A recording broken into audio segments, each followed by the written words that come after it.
My name is Sam Peters. I'm comprehensively great-looking, a natural blonde, and a highly intelligent one. I'm extremely tough, an exceptional journalist, and I hate modesty. I work for Uncharted. It's basically Playboy for scientists. Fewer naked women, fewer cars, more text. We report on excavations in, and expeditions to, the remotest corners of the world.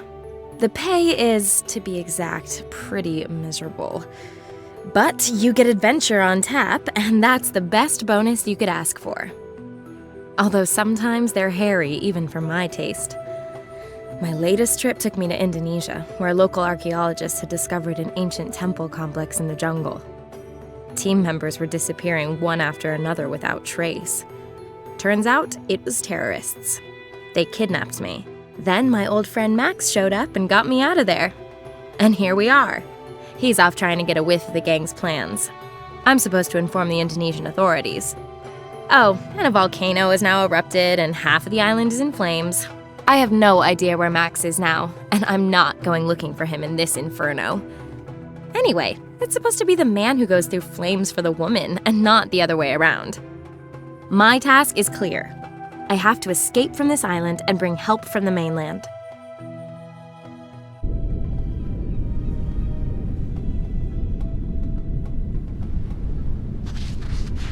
Done it. Now let's hightail it out of here. Crap. This inflatable dinghy is missing some, inflation. Reminds me of my last relationship. So how am I supposed to get to the mainland now?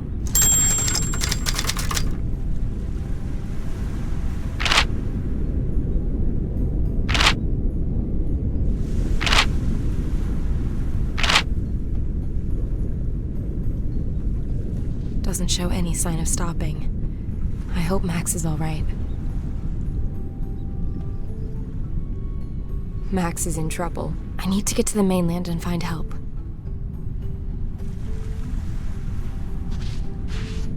A bullet hole, those bastards. When Max came here with this boat, it was in a considerably better state. What the hell is Max stashed in this box?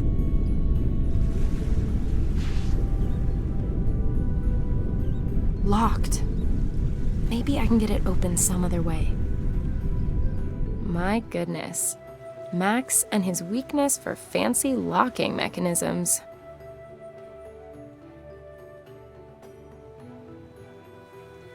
Interesting mechanism. I'm sure that by pushing the switch, you can get Max's box open.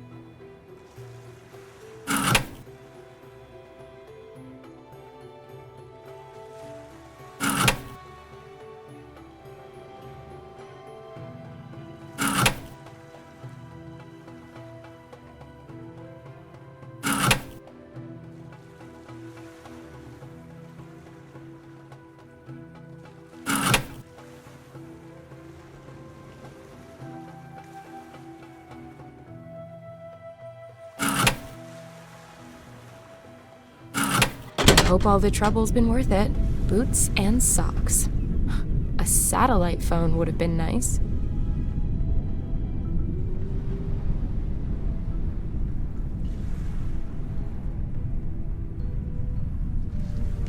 The mortal remains of a crab. Definitely past its sell-by date as a food source. But that claw might make a useful tool.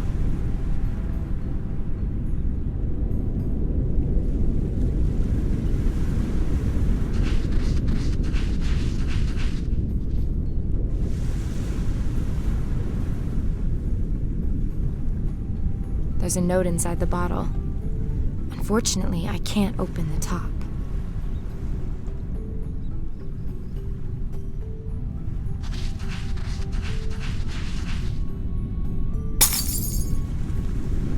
Shards are lucky. I can't translate this. It's either Indonesian or Malaysian.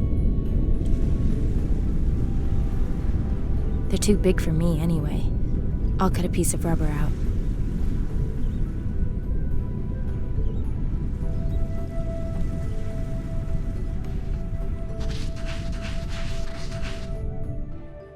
The volcano's out of control. Whatever it is I'm doing here, let's do it fast. Looks like an arrow. Best be careful. It could be a trap. I'll just take the one bone.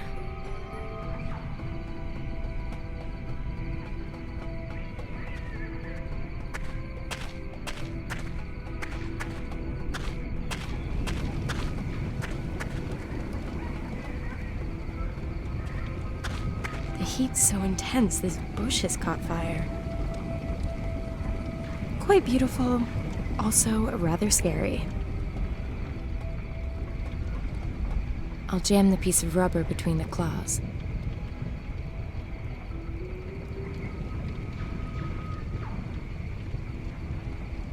I'll jam the crab claw onto the end.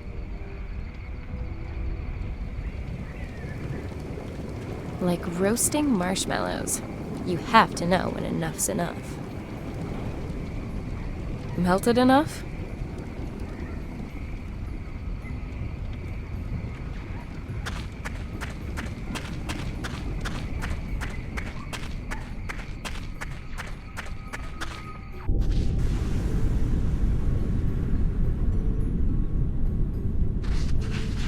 Let's clean away this grease and sand.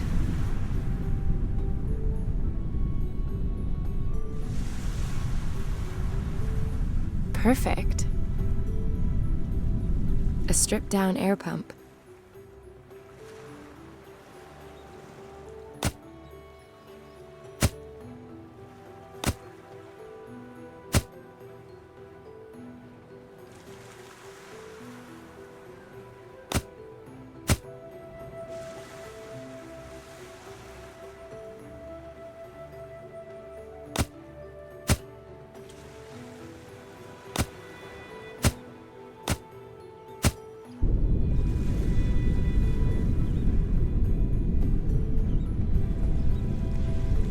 Let's get this dinghy back on the high seas.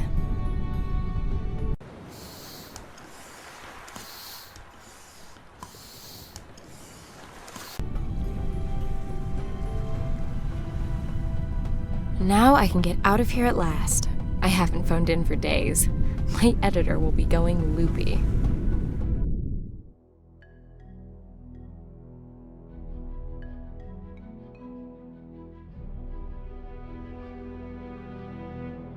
Home at last. First, I'm going to treat myself to a drink. And then I will listen to the 25 messages my charming editor has left for me. He sounds a bit miffed because I've only just got back from Indonesia. My excuses had better wait. He's already got a new job lined up for me. It's an important one by the sounds of it. Could be big for the magazine. I'd better not waste any time. Sure, a girl like me can find a new job really fast, but it still sounds like hassle I don't need. I'd best take the next flight to Berlin. I need to meet up with a Professor Hartman. He heads up a research group at Humboldt University, and our magazine is one of the sponsors of his Africa expedition. It seems that our professor is hot on the trail of some scientific sensation out there. How often have I heard that shit? The sensation is usually some frothy bullshit that we can't even use to fill the summer news gap. Anyway, I'm clinging on to this job, which means I'm headed out to Africa with the professor at the next opportunity. I don't know exactly where we're going, so anything could be in store. And that is exactly what I love about this damn job.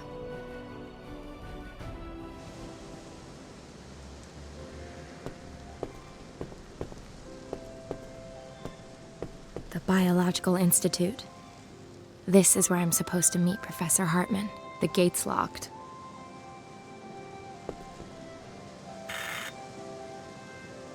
Yes, can I help you? Hello, my name is Peters. I've got an appointment with Professor Hartman. I'm sorry, but he's no longer in the building. What? But he wanted to meet me here this evening. According to our database, the professor is away on an expedition. He's already set off? But I was supposed to be going with him. Yes, well, not every department of this facility is as efficiently organized as the security department is. Shit. My boss is gonna go bananas when he finds out I've missed this shot. What am I supposed to do now? Can you hear me?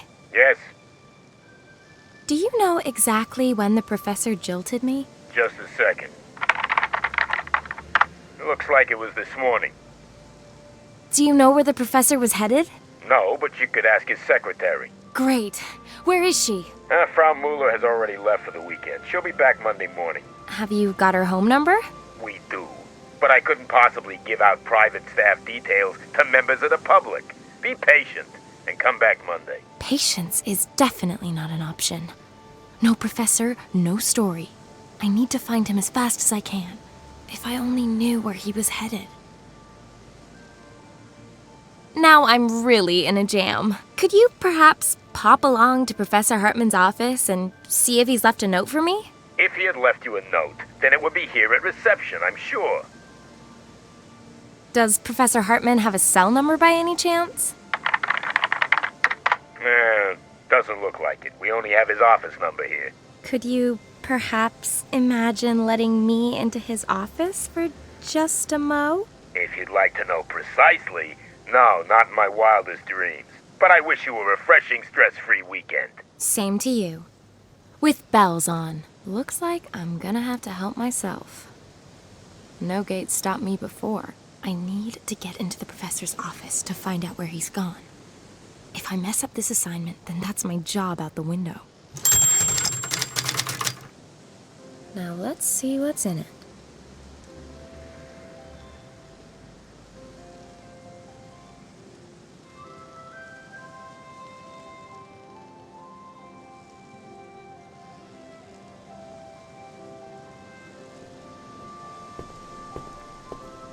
There's a notice from garbage collection stuck on the letterbox. According to this, the BSR collects the waste paper first.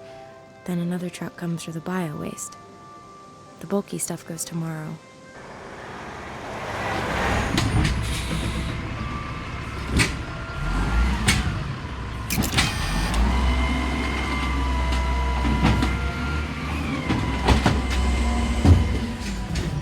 The waste paper collection's been and gone.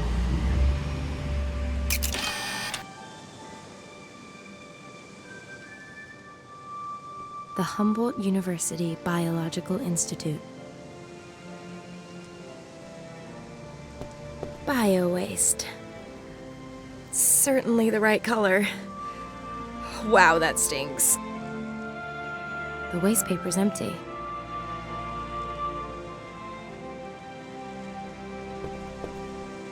The first accessory for my sailboat. If I throw the carpet over the metal spikes, I can climb over the wall unscathed, but I'd end up in full view of the security camera. It's not gonna work as is.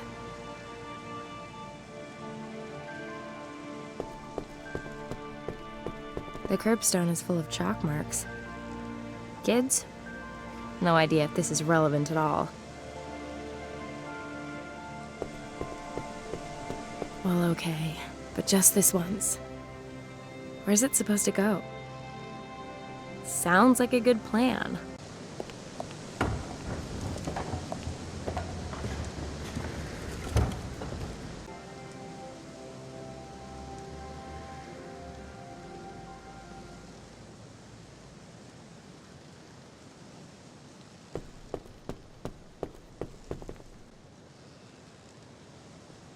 Unfortunately, not all of the walls in Berlin got ripped down.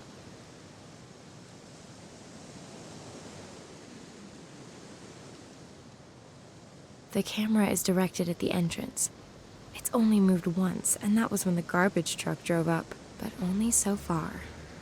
It still keeps its original target area in sight.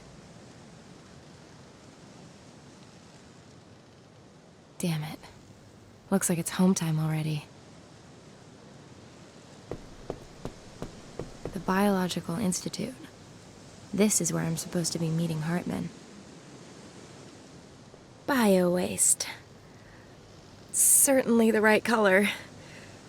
Wow, that stinks. If I throw the carpet over the metal spikes, I could climb over easily enough. But then I'd be in full view of the security camera and the doorman would spot me. I need to find a better way.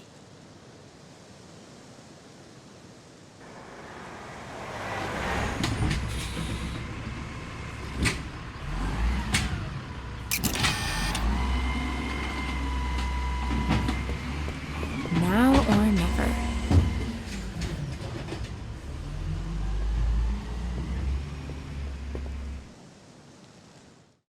Made it. Now I somehow have to get into the Institute and find Professor Hartman's office.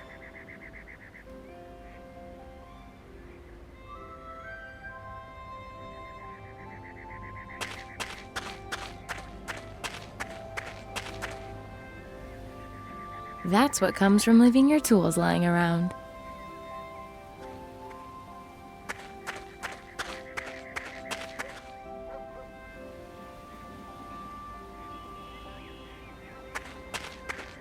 A poorly coiled hose.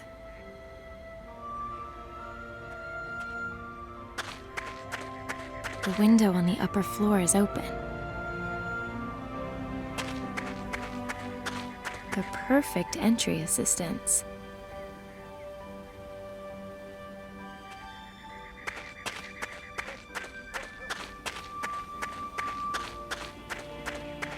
That's a horse chestnut. It was Tree of the Year in 2005.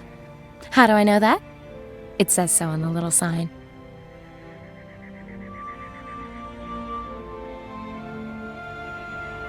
The coin's a bit too thick to fit the screws.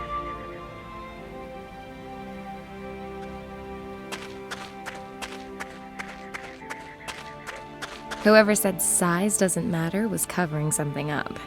This ladder, in particular, is way too short. Who needs a bolt cutter when head shears can do the job just as well? I've cut through the chains. Unfolded, the ladder's certainly long enough, but it's too flimsy to put weight on. I'll push the rake through the rungs of both of the ladder's legs. Still too unsteady. The rake could slip out from between the rungs if I climbed up it.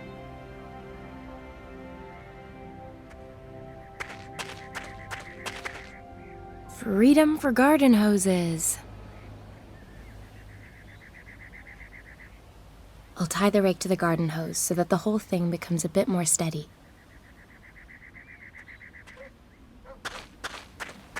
That is a sturdy ladder.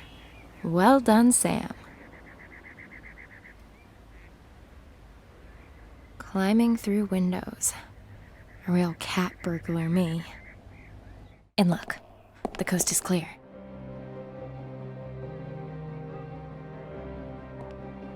Professor Hartman's office.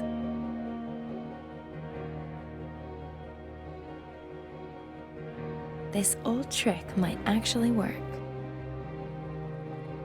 Or then again, maybe not.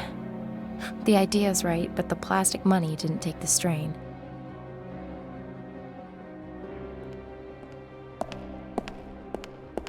You only live once. I'll take a bag of crackers.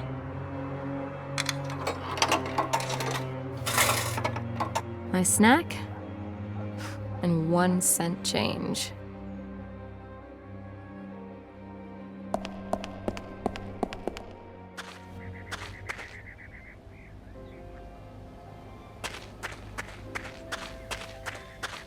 The 1 cent coin is thin enough to unscrew it. Amazeballs! Ugh, I have sunk to a new low.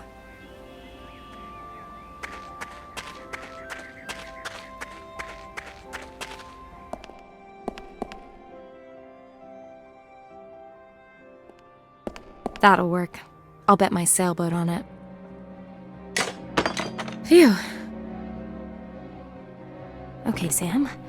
Find the damn info on where our perfidious professor's gone off to. And then maybe, just maybe, you'll get your story, a pay rise, and that nice little sailboat you're dreaming of. The cliche that professors are not exactly neat freaks might well hold true. But surely this is taking it to the next level. Hartman really must have left in a hurry. From algae to zygopedilum, there's everything a botanist's heart could desire here. There's some torn up paper on the top. I'll take a closer look.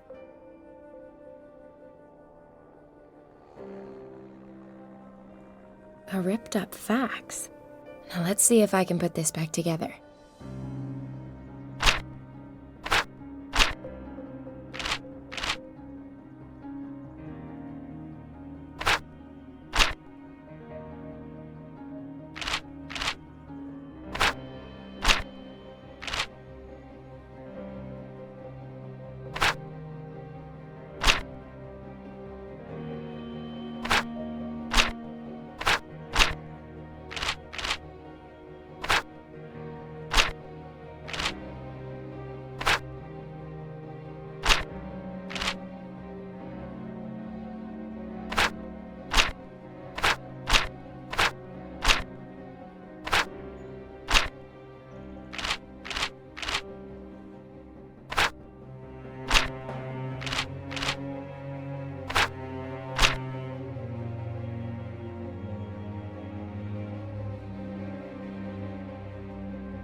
This expedition party sent him a fax. They've discovered some hitherto unknown species.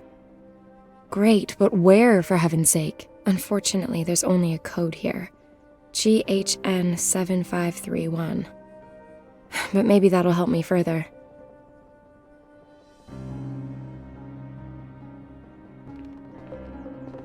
From algae to zygopedilum, there's everything a botanist's heart could desire here. I don't think that these books are going to help me further in any kind of way. Professor Hartman's expedition is coded GHN 7531. These here are the wrong files. This file is marked GHN 7520 to GHN 7535. It ought to contain notes from the current expedition.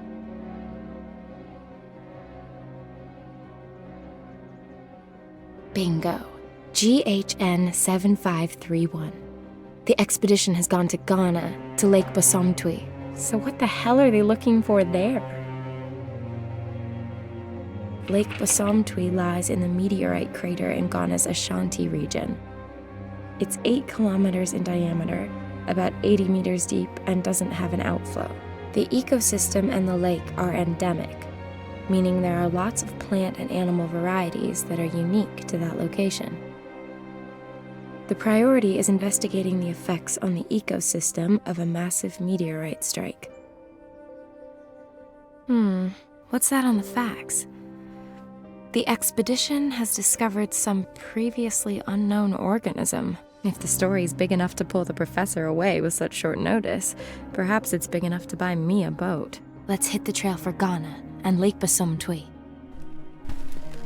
The flight to Accra via Amsterdam was pretty fuss-free, but the in-flight food was crappy, as expected. I was able to revive myself with some traditional fufu and a few Gordon Sparks in a chop shop before a bush pilot flew me into an airfield by Lake Basomtwi. With a bit of luck, I'll be at the base camp in a few hours.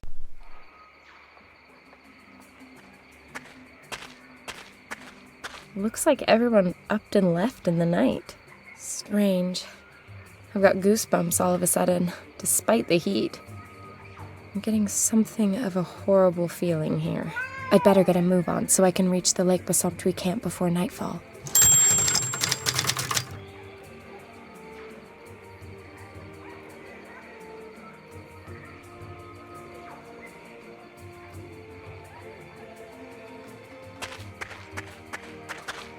Airport terminal, Africa style. A little bit too rustic for my taste. Where's the air-conditioned bar and duty-free shop? Well, okay, I'll take it with me. But be aware that this is non-alcoholic piss water.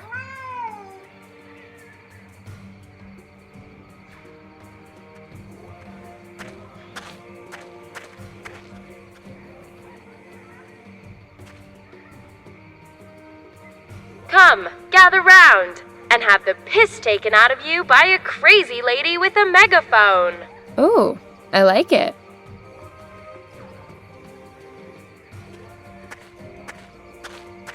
Now then, any juice left in these at all?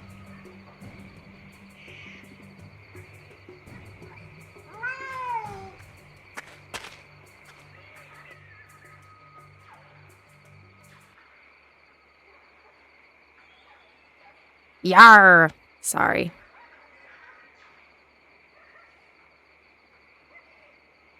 The pocket knife only has this one blade, but it's extremely versatile. I can unscrew screws with it, for example. Sits around all day.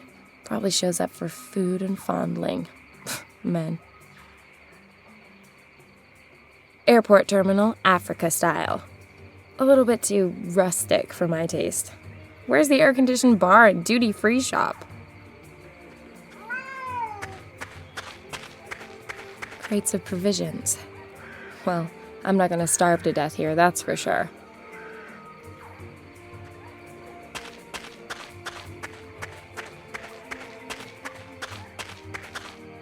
The camp lies northeast from here. That's where we want to be headed.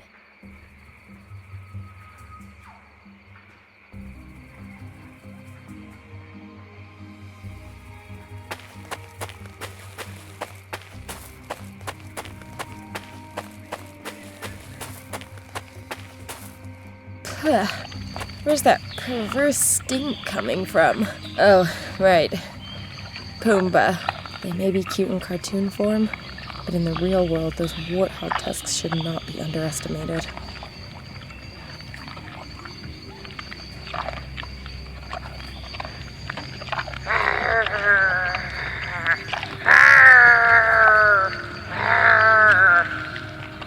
Great. He seems to be quite unaffected. I guess that act's only good for scaring off lechers in bars. And here's me thinking I had the act down pat. I suppose compared to most men, this pig is smart enough to tell the real thing from the crazy lady making cat noises in the jungle.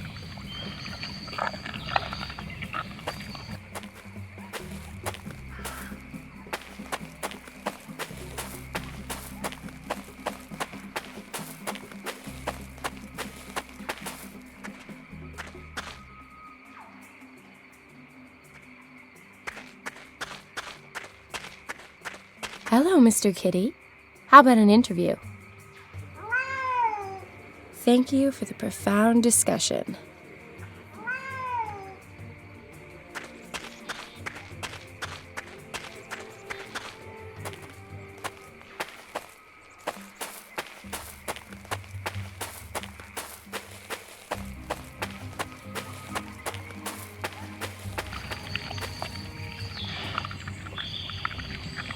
I'll hold the megaphone close to the voice recorder speaker. Perhaps the pig's got a cat allergy as well.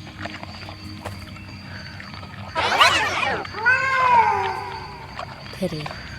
Apparently not.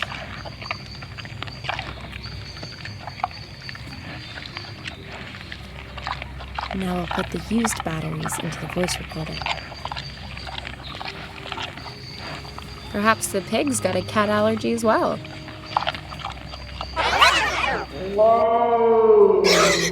Success.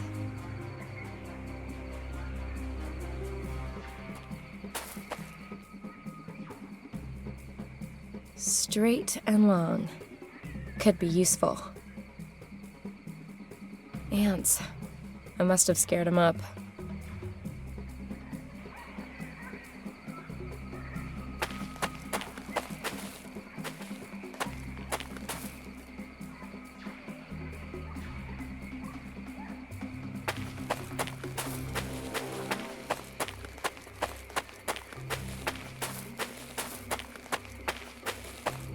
Just like in the adventure movies. So, what do we have? Great. The guide rope on the right-hand side of the bridge is broken. That's all I need. I can't get across with it like that. I need to repair the rope first. There's a tool bag hanging down there. I hope nobody left it there when they took the express route to the bottom. I'll pull out a thread. In fact, this cap is such a waste of space, I'll throw the rest away. Looks like a rod, with neither a hook nor bait. One long hook thing coming right up. Come to Mama.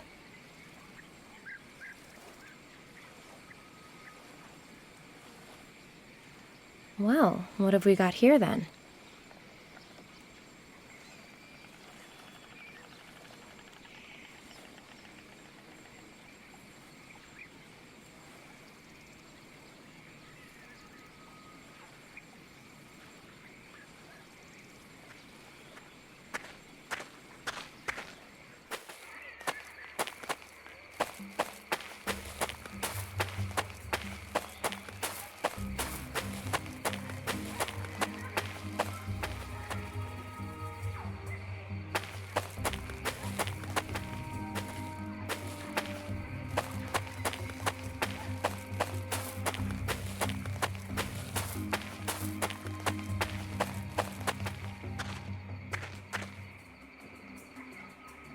A limp sock. Reminds me of my ex. You know what? Enough of that.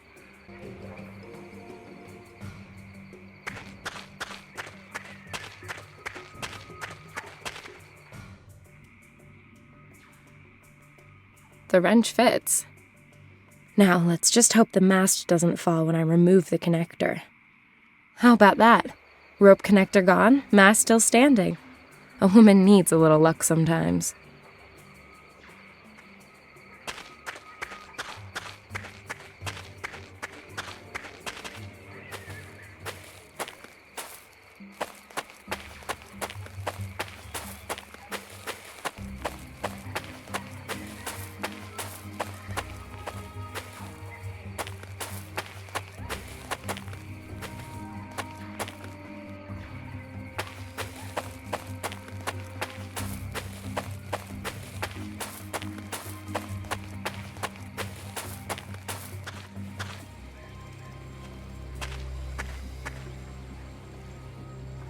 A prime example of a professional bodge job.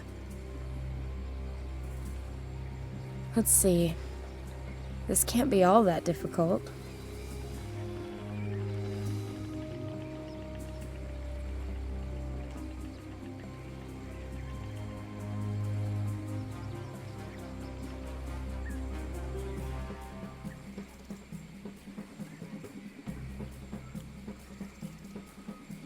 That ought to hold.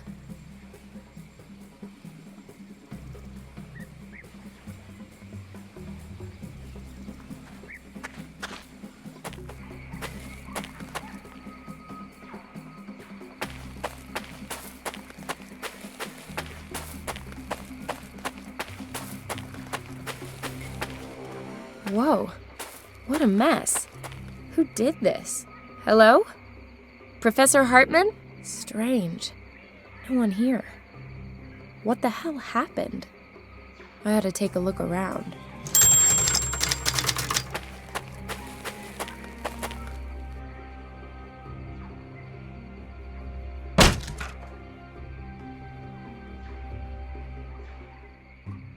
What I'd really like to know is what threw this great big locker all over the place.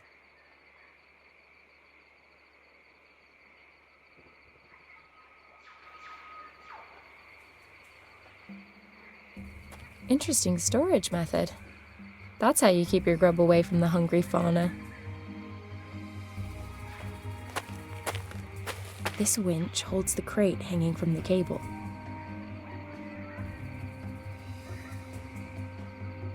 The wrench fits, but I don't have enough muscle power.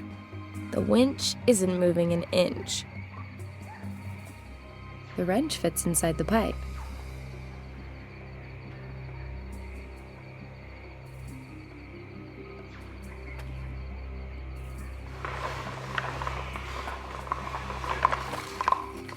The laws of leverage are your friends. My favorite occupation, plundering. Mostly fruit and veg. I'll leave that here and take everything else.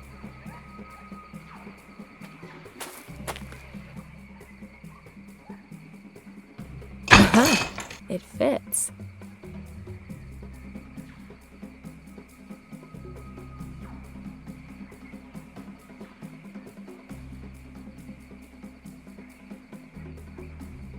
According to the sticker, that's Professor Hartman's laptop. Sadly, though, the battery's flat.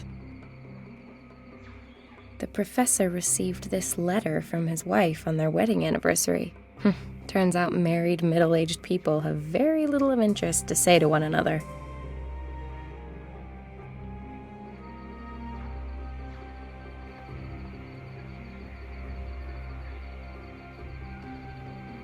The mobile solar charger has to be assembled before it can be used.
Bearing in mind I don't like puzzles, I've rather nailed that one, haven't I?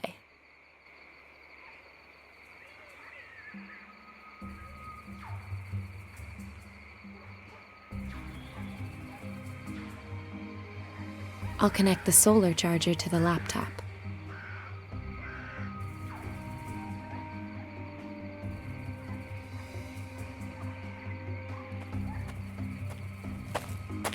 I'll put the laptop and the solar charger here in the sun.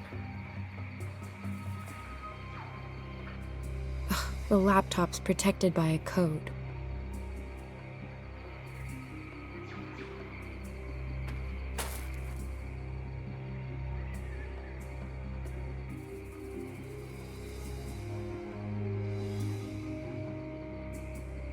Might leave a scratch, but the ends justify the means. Is that just the manufacturer's logo? It looks like wedding bands or something.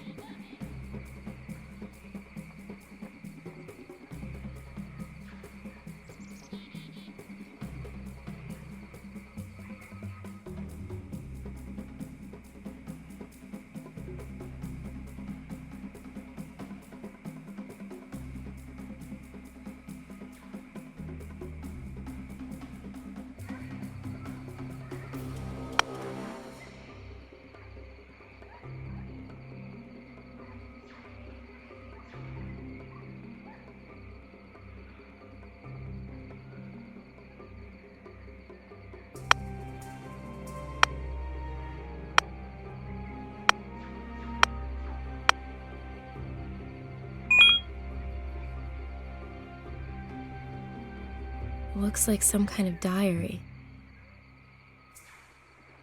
Sounds promising. Viruses that are responsible for evolutionary leaps? That story would be an absolute scoop. Now, is there any truth to these ghost stories? Shit. Looks like it's quite possible they're close by here. I need to be careful. At least I now know where I can find the professor. Only now all that's missing is any clue to where this Christian mission is. No saved mail. And if I was going to send or receive any, then I'd also need an internet connection. This is where Hartman saved the pictorial info from the current expedition. Even the most ambitious scientist has to switch off every now and then. Can't wait to see what kind of music the prof's into. No forecast without the internet. And I don't need a laptop to see how the weather is right now. The map of the camp.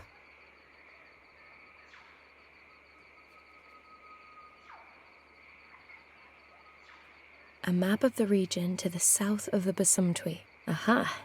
That over there to the west has to be the mission that Hartman wrote about in his notes. It doesn't make sense to set off for the mission now. I don't want to be wandering about in the jungle after dark. I'll spend the night here in the camp. Chasing after our scientists will have to wait until tomorrow. I'll set up the motion sensors and build a nice big fire to keep the beasties at bay.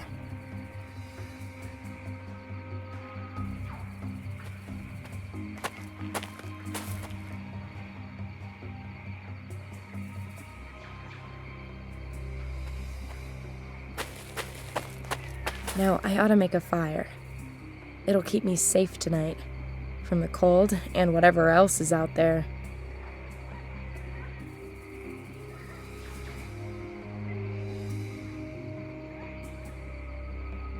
Let's get cozy.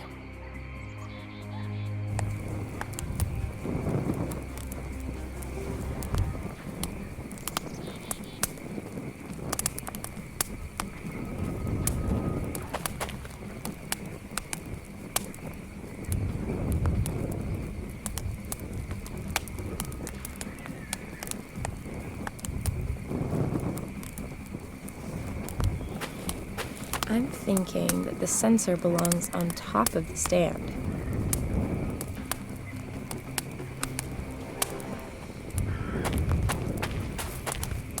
I'm thinking that the sensor belongs on top of the stand. A sensor with a working range of 90 degrees.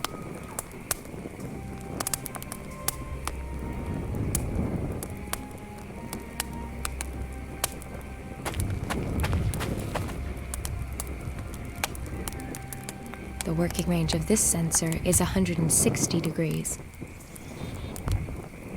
I'm thinking that the sensor belongs on top of the stand. This sensor has a working range of 75 degrees.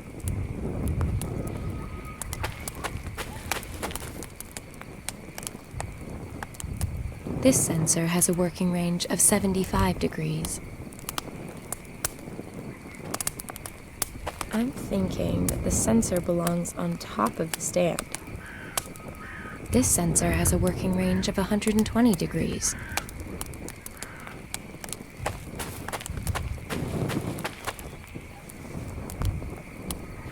I'm thinking that the sensor belongs on top of the stand.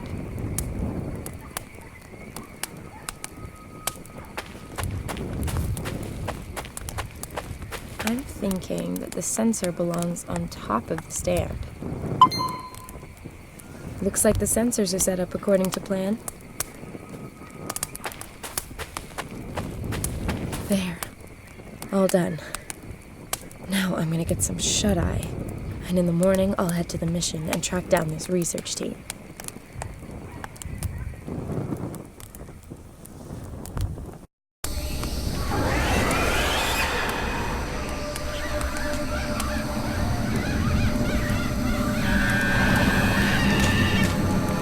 What are they? Animals? Nasty. I need to scare them off somehow.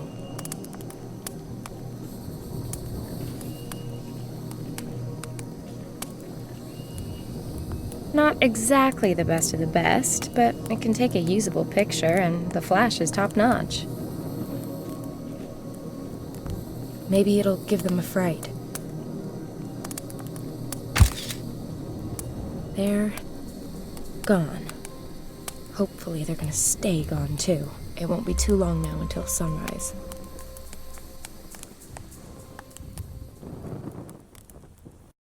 What a night. I never got back to sleep. What were those things?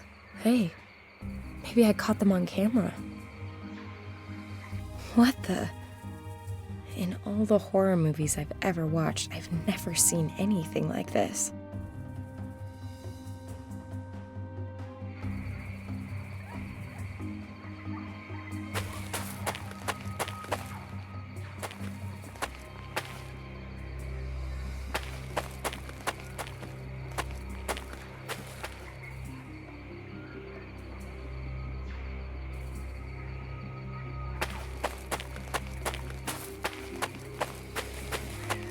It's a westerly direction to get to the mission.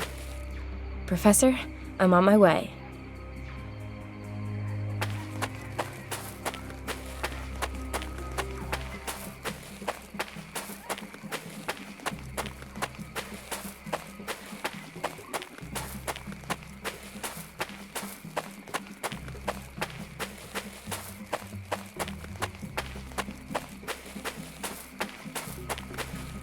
The mission. At last.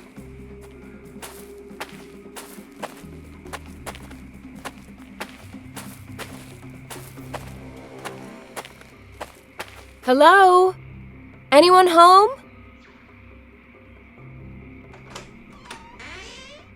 God be praised, my child. What can I do for you? My name is Samantha Peters. I'm looking for a group of scientists. Their leader is called Professor Hartman. According to the notes I found in their camp, they were headed here before they disappeared. Yes, the men you're looking for arrived here yesterday. Finally, I've caught up. Can you take me to them? Unfortunately, that's not possible. They are in quarantine. Quarantine? They are very ill.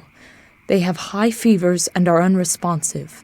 Nobody is allowed near them until the doctor gets here. We want to avoid any possible spread of the disease. Can't I at least have a brief talk with Professor Hartman? It really is very important. The professor isn't here. Not here? Where is he? If I've understood the men correctly, they were attacked at night and the professor was taken away. Damn it! Do you know who attacked them? You have to go now, my child. It is not safe here when the darkness falls. What aren't you telling me?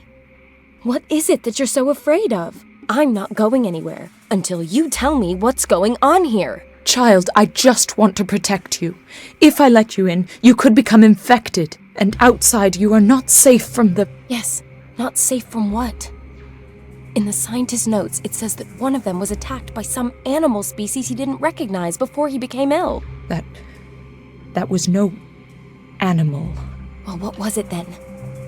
For Christ's sakes! Oh, forgive me. Our Father, who art in heaven. Listen, sister. You will now talk, or else I will break the fifth commandment. Who ambushed the scientists and dragged off the professor? They come from above. The trees. Locals? Rebels? Hunters? No, not humans. Well, what then? Not animals and not humans?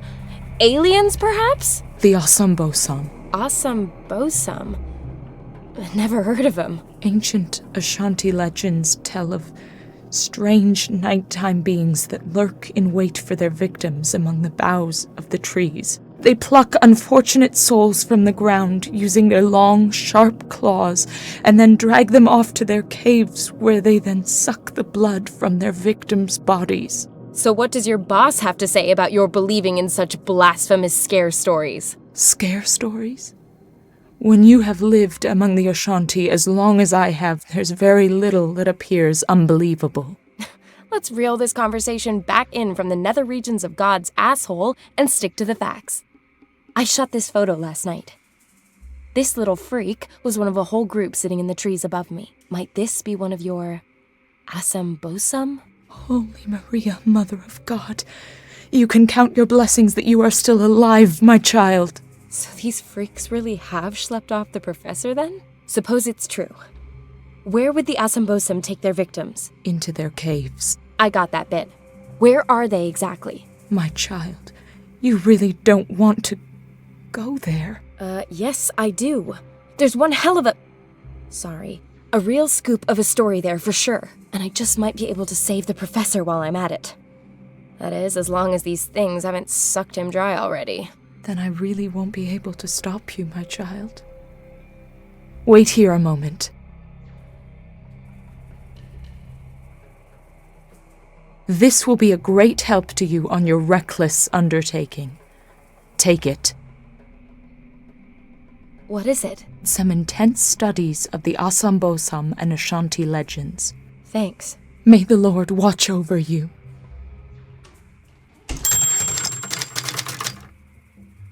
This is where the notes begin.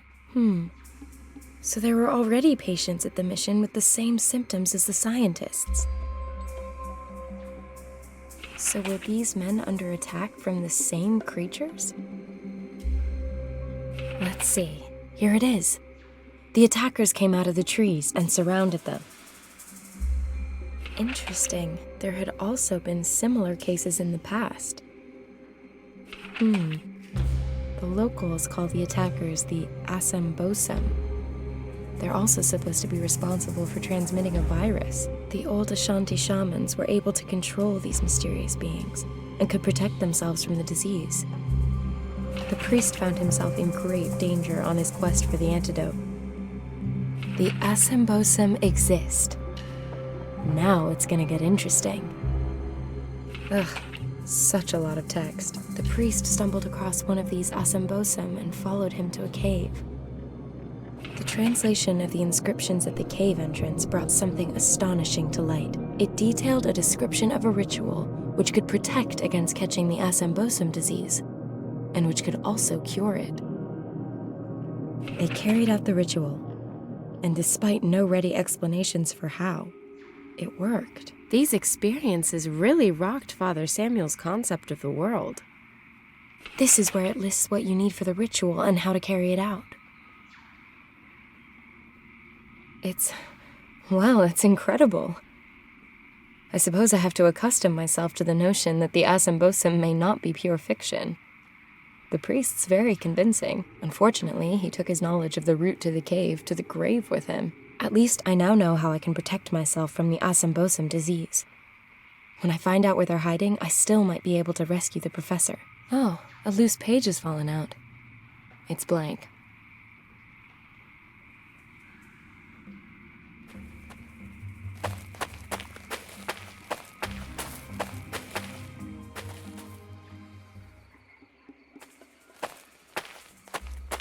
Father Samuel's grave. Strange.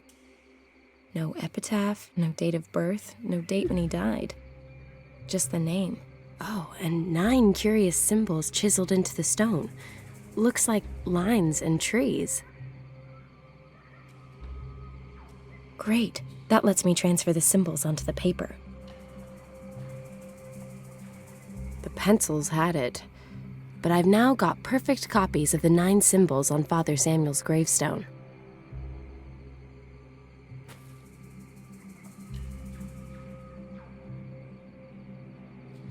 I've transferred the ornamentation from the gravestone onto the paper.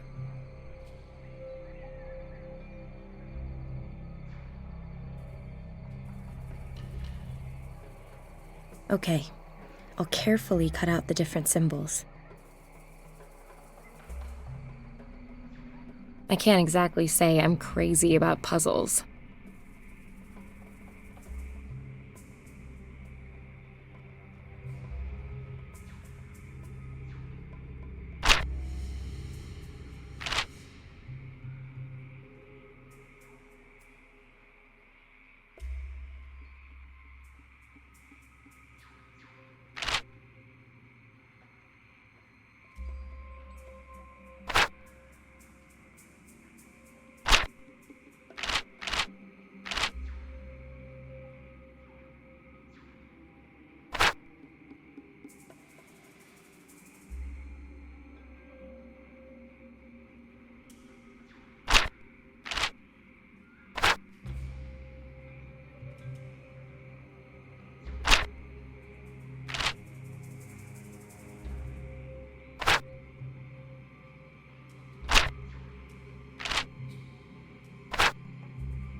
A map.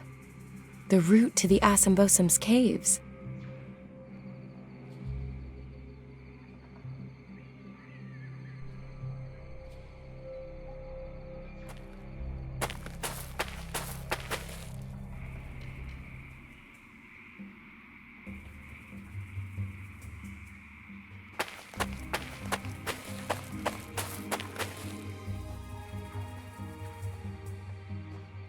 I ought to concentrate on the plants I need, as listed in the diary.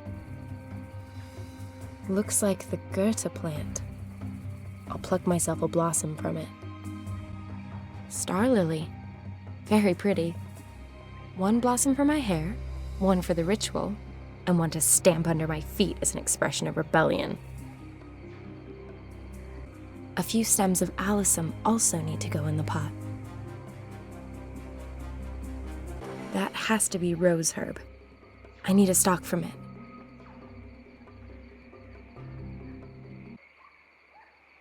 One blossom from the hyacinth is enough, according to the diary.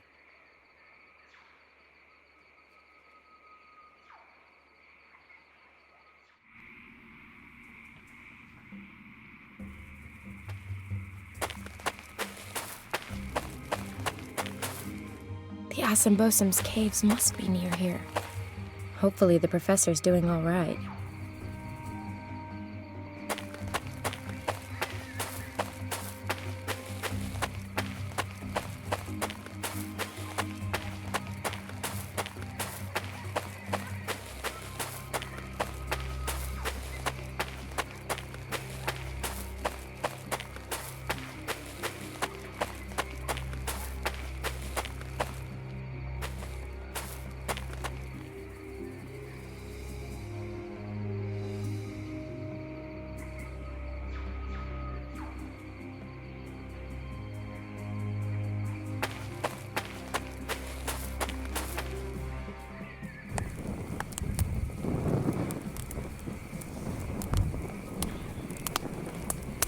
Let's decant this delicate brew.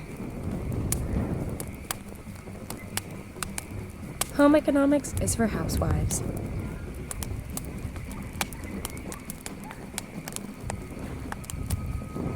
Boiling the lemonades produced a thick, sticky syrup.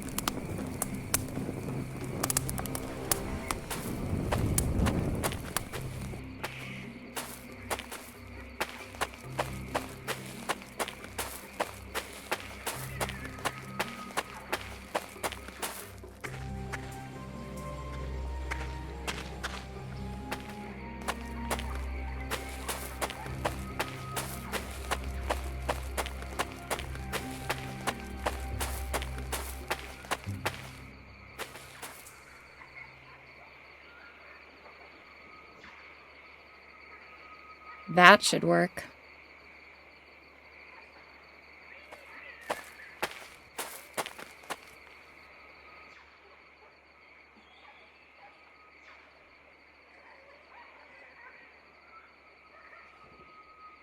Gotcha. The ant stuck to the brush. Almost too easy. I had to give it a go with chopsticks. Gotcha. One more.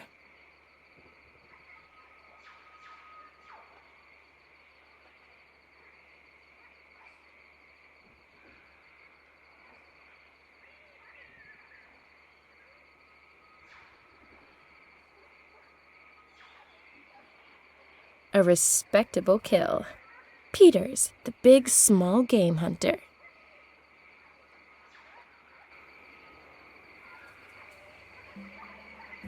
I'll check the first aid kit.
The entrance to the caves, and no sign of the professor.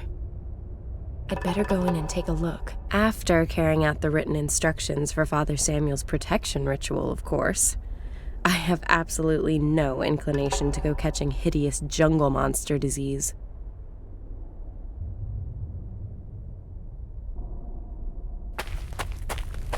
And in it goes.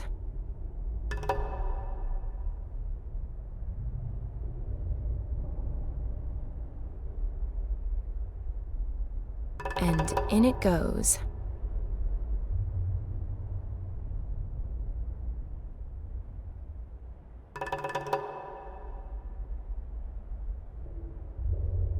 And in it goes. And in it goes.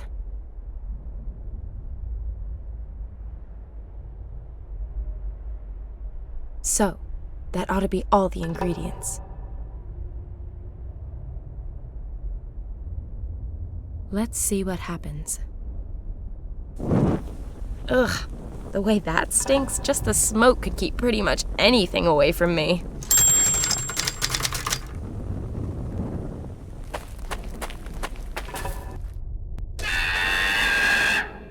Whoa, was that one of those things?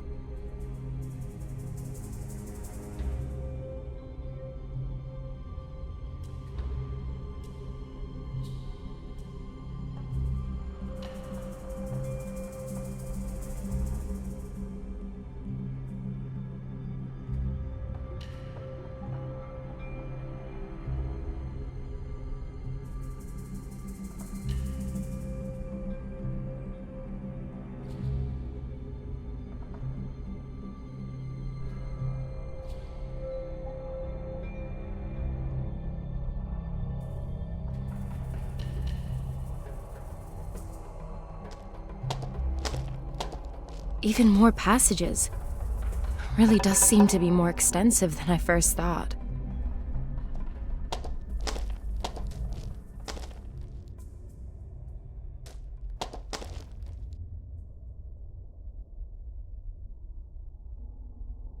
The obligatory mask.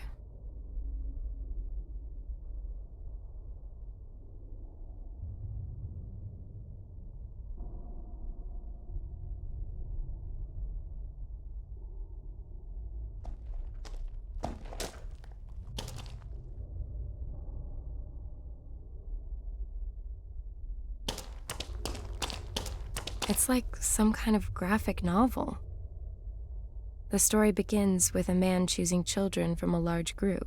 They follow him into a cave, and the door closes after them. The children continue to live there while the man teaches them to fight. The man also gives them food, and so the children gradually grow into men. But what is that? The children seem to change on the way. Their arms become longer, and they get great big fangs like predatory animals. Pretty gruesome.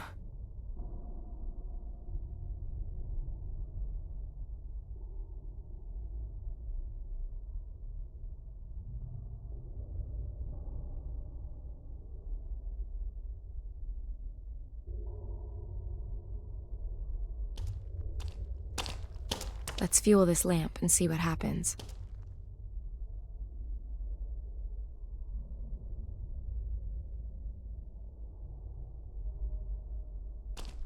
The resin's burning. The poor children. If I only knew how they were changed, they'd make the story of the century. Perhaps the professor knows the answer. If he's still alive.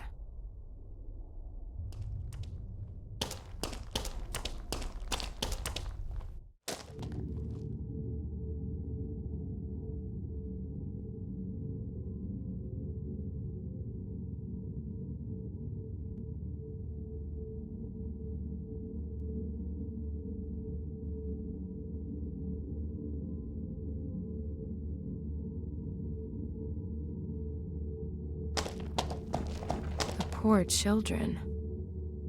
If I only knew how they were changed, they'd make the story of the century. Perhaps the professor knows the answer. If he's still alive.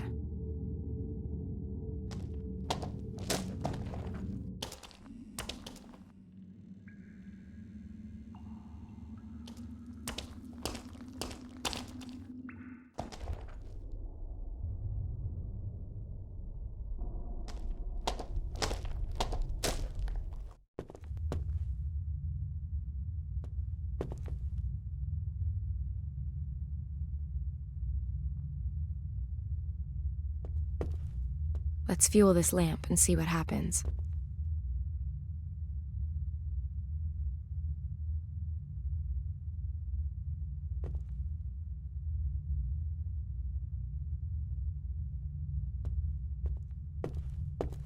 The poor children. If I only knew how they were changed, they'd make the story of the century. Perhaps the professor knows the answer. If he's still alive.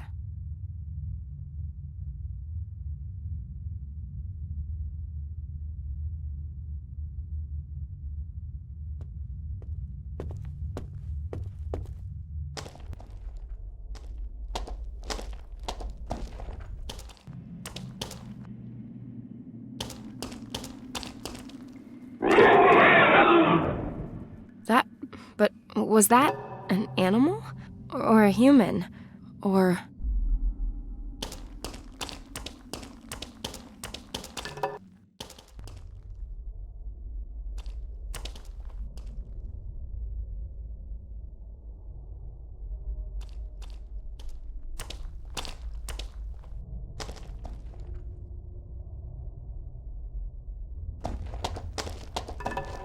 Let's fuel this lamp and see what happens.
Let's fuel this lamp and see what happens.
Let's fuel this lamp and see what happens.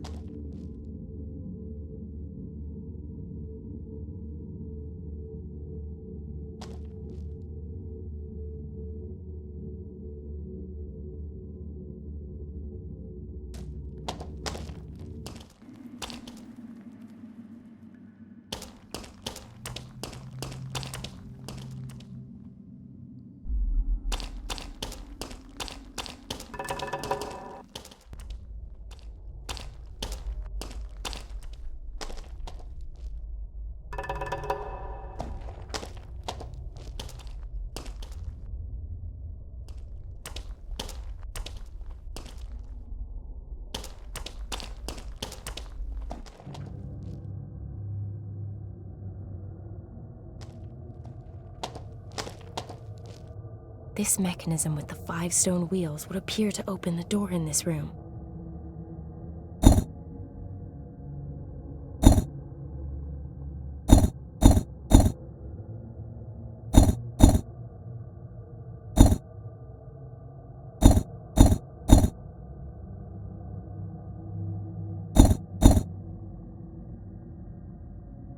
Nothing.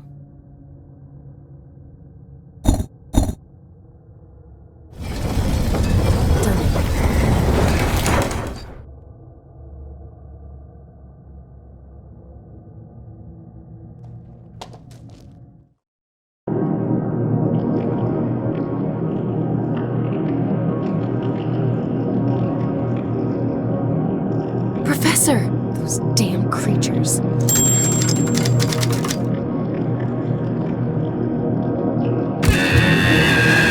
Things are getting tight here. The battery's almost empty. Herr Professor! Professor Hartman, can you hear me? He's obviously in some considerable pain.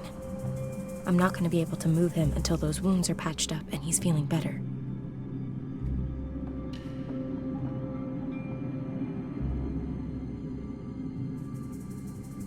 Here, get these down, you prof.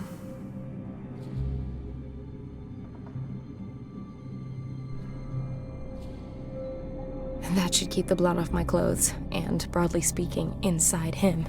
At least until I get him out of here. That will have to do until we get back to the mission. Don't worry, Professor. I'll get us out of here.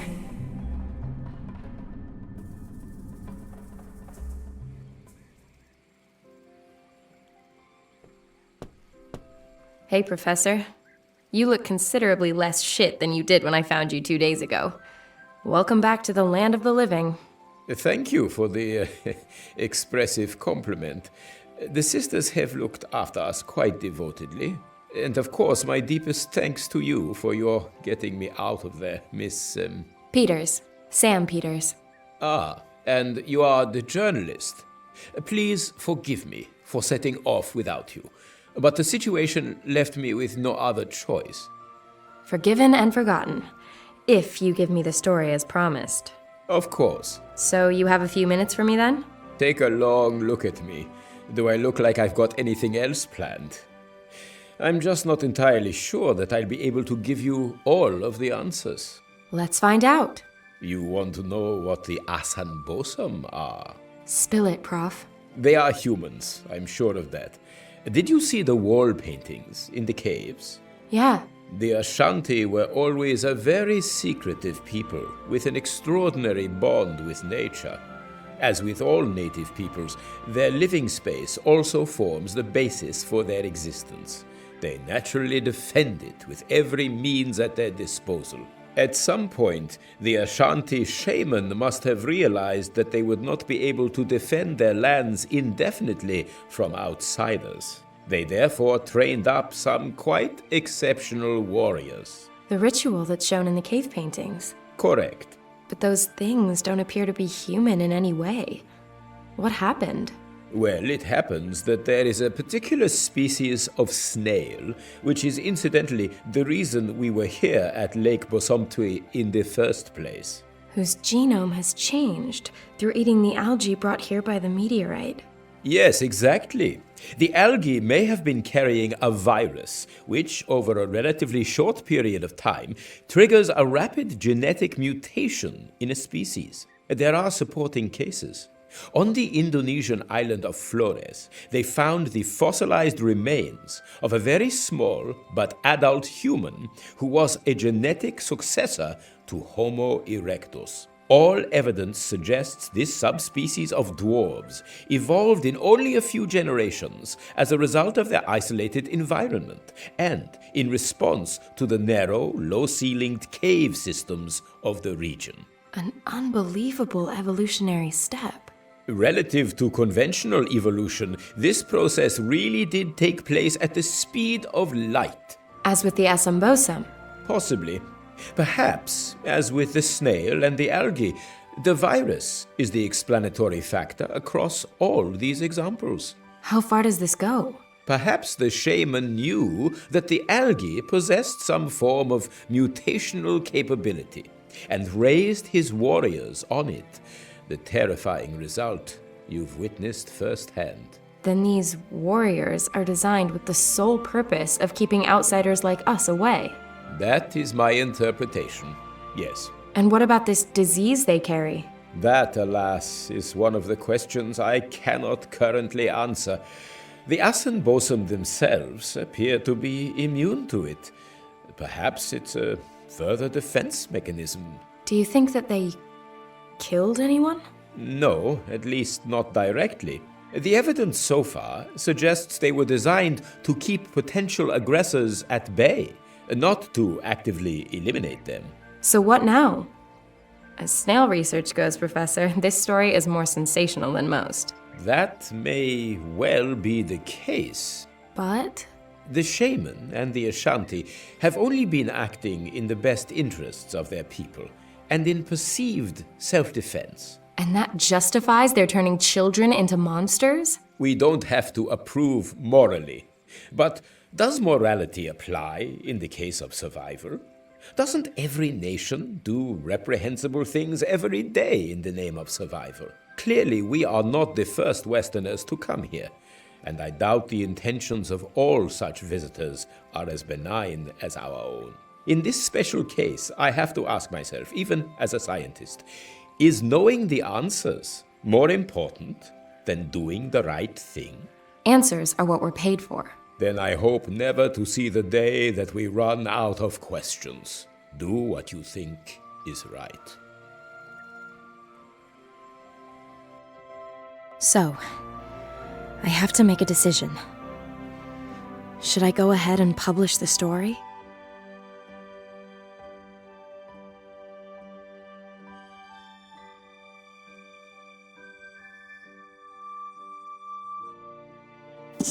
In retrospect, publishing the Asambosum story really wasn't such a good idea.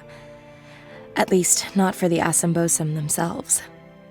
There was a gold rush. Scientists, journalists, tourists, even big game hunters. The military looked on and did nothing. The few game wardens were helpless. When mass demonstrations back in the West finally delivered human rights for the Asambosum, it was almost too late. But at least the last Asambosum had been freed from the clutches of unscrupulous zoo owners and show people.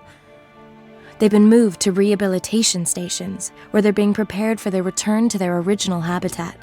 The Basumtwi has been declared a World Heritage Site and Nature Reserve, monitored by an international protection force. Oh yes, and as for me, well, the story made me a small fortune, some amount of fame, and a not-so-small sailboat. In fact, a vast one. So, not such a bad ending after all.